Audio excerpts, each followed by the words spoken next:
Carême à la maison, c'est tellement bon. Frères et sœurs, nous avons fait une vidéo sur le jeûne. Je pense que vous devinez la suivante, c'est celle de la prière.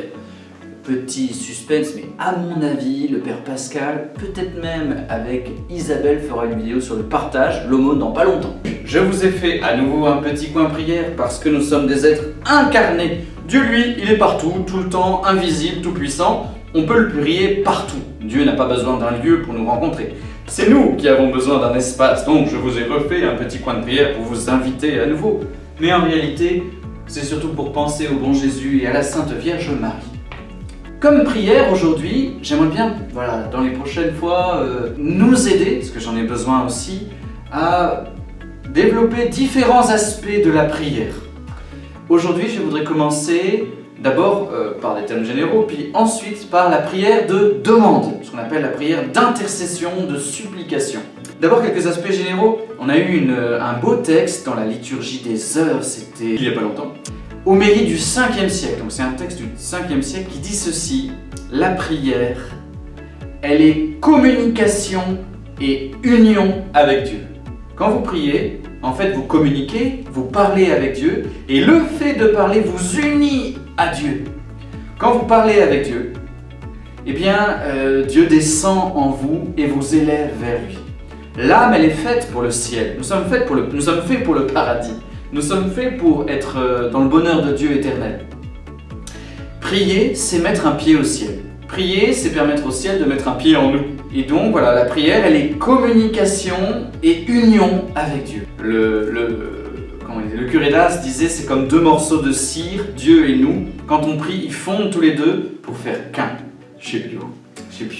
En parlant de cire, il y en a beaucoup ce matin. La prière d'intercession donc, alors, je pense qu'elle est première, non pas la plus importante. Je crois qu'une prière plus importante, c'est autre chose qu'on verra une autre fois. Mais elle est première parce que souvent les gens qui sont un peu croyants, pas croyants, ou alors même des païens d'autrefois du monde antique, pourquoi est-ce qu'on s'approche de Dieu, de la divinité? C'est pour demander de nous aider. Demander qu'il y ait une bonne récolte, des enfants, une famille, la paix, demander d'être sauvés. En fait, à un moment, il y a des gens qui crient, qui ne sont pas croyants, ni d'Ève, ni d'Adam, et qui disent « Seigneur, au secours !» et Dieu les sauve. D'ailleurs, c'est la toute première expérience du peuple d'Israël, 1200 ans avant Jésus-Christ. Ils sont sauvés du peuple des Égyptiens parce qu'ils ont crié vers Dieu. Et Dieu a entendu la misère de son peuple. La prière d'intercession, c'est un cri qui part de la terre, qui monte vers le ciel pour dire à Dieu « Au secours, aide-nous ». C'est un cri éminemment chrétien, juif aussi, musulman, je pense que c'est une prière qui nous unit. C'est un cri auquel Dieu répond. La Vierge Marie est probablement apparue à Pontmain en 1871 et elle nous communique cette phrase: « Le cœur de Jésus se laisse toucher. Mon fils se laisse toucher. » Quand nous prions le Seigneur, il se laisse toucher. C'est une autre question de savoir pourquoi, comment il nous exauce et tout ça. Je vous renvoie à la vidéo Palm 32, P-A-L-M 32, et vous tapez un scorpion ou un œuf sur votre moteur de recherche et vous retrouverez avec le Père Pascal, on vous explique comment, pourquoi être exaucé ou pas. Moi je voudrais plutôt vous dire un peu comment prier dans l'intercession. Au fond, l'intercession, c'est une prière fidèle. Il y a les deux. En fait, il y a la prière fidèle, quotidienne, et il y a la prière aussi qui correspond à un problème du moment. Par exemple, en ce moment, c'est la pandémie. On prie Dieu pour nous sauver. Dans ma famille, il y a un problème. Je prie Dieu pour me sauver, pour que ma famille soit sauvée. Mon voisin a un souci de santé. Je prie pour mon voisin. En fait, la prière d'intercession, elle correspond à notre vie. Et ça plaît au cœur de Dieu. Dieu attend qu'on se tourne vers lui. Parce que ça fait partie de l'existence croyante, humaine, de demander de l'aide. C'est un acte d'humilité. Et donc ça nous situe dans notre condition, nous de créature, lui de créateur. Il attend qu'on lui demande. Aussi comme un papa ou une maman, il intervient quand son enfant aussi lui demande d'intervenir. Parfois, il laisse l'enfant gérer ça.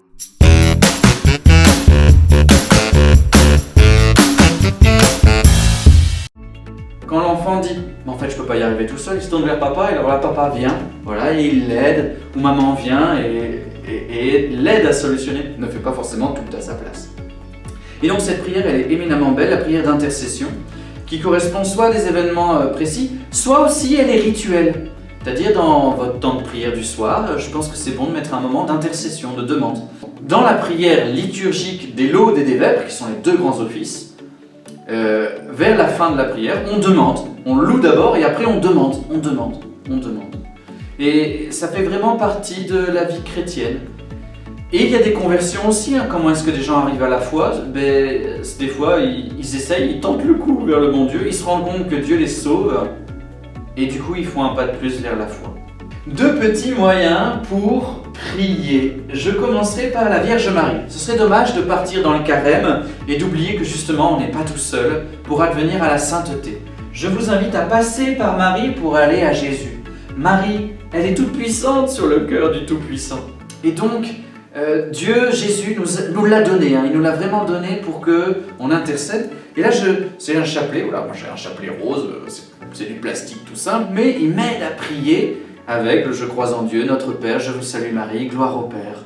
Ce sont des prières toutes simples qui nous sont données par la Bible et par l'Église, qui ont été élaborées aussi au fil des siècles, qui ont obtenu des milliards de grâces physiques et spirituelles depuis des siècles. Donc il ne faut pas s'en priver. Peut-être que le carême, c'est un moment un peu, peut-être où on peut se réconcilier avec le chapelet. Certains d'entre vous disent « Oh, on dit toujours la même chose et tout cela ». Mais par exemple, nos frères bouddhistes répètent, ils ont des mantras, ils répètent des milliers de fois la même parole pour que leur âme soit façonnée par cette parole. Et en fait, il y a cette dimension-là aussi dans le « Je vous salue Marie » qu'on répète pour que le Christ façonne notre âme avec les mains de Marie. Et puis dire des mots à une personne aimée, des mots, voilà, dire je t'aime, ou dire bonjour, ou dire coucou, ou dire merci. Ce sont des mots rituels qui sont toujours les mêmes, mais qui nous font rentrer dans une communion d'amour avec la personne à qui on les dit. Et on voit tout au fur et à mesure de l'histoire à quel point cette prière, elle est comme un lien entre Marie et nous. Voilà, ça attache son cœur à notre cœur. Ça, c'est Padre Pio qui dit. C'est comme un lien d'amour entre Marie et nous. Donc cette prière rituelle du chapelet, avant chaque dizaine, moi je vous invite à dire à Marie ou à Jésus, voilà, Seigneur ou Marie, je te confie cette dizaine pour telle intention. Et après, on médite un mystère, on médite quelque chose de la vie de Jésus tout en priant Marie. Alors on ne peut pas penser à tout en même temps et puis parfois notre esprit s'en va un peu. Et on revient, ah Marie, tu es tellement bénie, t'as porté Jésus. Oh, je voudrais te ressembler Marie, oh que c'est beau, que c'est beau. Et donc on est dedans, c'est un lien. Premier donc le chapelet. Le deuxième que je voudrais vous dire, eh bien, je vais faire comme Marie, je la mets à mon poignet comme à l'autre. C'est la prière des 5 doigts qu'une chère paroissienne m'a rappelé cette semaine du pape François. 5 doigts pour avoir des intercessions concrètes à faire parce qu'on ne sait pas toujours comment pour qui prier. Le pouce, c'est pour ceux qui nous sont proches. Voilà, il est tendu vers ceux qui sont proches autour de nous. Notre famille, collègues de travail, paroissiens, nos voisins, vraiment ceux qu'on rencontre au quotidien. Dieu nous les confie, alors on prie pour eux. Le deuxième doigt, voilà, c'est celui qui grandit vers le suivant, d'une certaine manière, c'est ceux qui sont en croissance, et les éducateurs. Donc pour les jeunes, les enfants et les éducateurs. Parents, professeurs, éducateurs, personnel encadrant, surveillants dans les écoles, CPE, voilà, tous ceux qui ont une responsabilité, des psychologues aussi qui accompagnent, des orthophonistes. Voilà, on prie pour eux, on prie pour toutes ces personnes qui accompagnent les enfants, parce que les enfants, on les soigne, on les protège. Le plus grand, le majeur, en fait, c'est pour les dirigeants, ceux qui ont une responsabilité dans le monde politique, dans l'église, dans le monde associatif, dans le monde judiciaire, dans le monde économique, voilà, tous ceux qui ont des responsabilités dans le monde médical, tous ceux qui ont des responsabilités qui donc ont besoin d'être éclairés parce que quand quelqu'un qui est en responsabilité prend une bonne décision, il entraîne beaucoup de gens derrière, quand il en prend une mauvaise, il entraîne beaucoup de gens derrière. Donc on prie pour nos dirigeants. Les différentes lettres de Paul et de Pierre nous le demandent, donc faisons ce qu'on nous demande. Quatrième doigt, les souffrants, les malades, les pauvres, les personnes fragiles. Voilà, donc ceux qui sont en difficulté. On ne les oublie pas, peut-être même que ce sont les plus importants. Voilà, on prie pour eux de tout notre cœur, pour que Dieu les aide et leur donne la lumière. D'ailleurs, je me permets de dire que dans l'homélie du 5e siècle, elle dit « La prière est lumière de l'âme ». La prière est lumière de l'âme. Et le dernier, le petit doigt, c'est pour moi. Chacun est appelé à prier pour soi. Cette prière « Dieu sauve-moi », elle fait partie de toute la Bible, Ancien et Nouveau Testament. Et je suis sûr qu'il y a des paroissiens, des bons paroissiens, qui ont un peu de pudeur à prier pour eux. Mais non, Dieu veut que nous prions pour nous. Demandons des choses aussi, des grandes et des petites. Il est notre Père, il peut s'occuper de tout. Elle est notre Mère, elle peut s'occuper de tout. Voilà, j'aimerais bien me détendre, Seigneur, je te confie ma détente. J'aimerais bien trouver du travail. Marie, Saint Joseph, on va prier Saint Joseph. Aide-moi à trouver du travail. Voilà, pour moi, c'est aussi important. Je répète, comme ça moi aussi je retiens.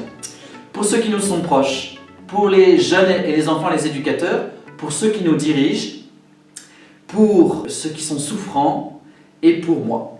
Frères et sœurs, c'est une longue vidéo, pardonnez-moi. Belle et sainte prière. La prière, elle est communication et union avec Dieu. Bon carême.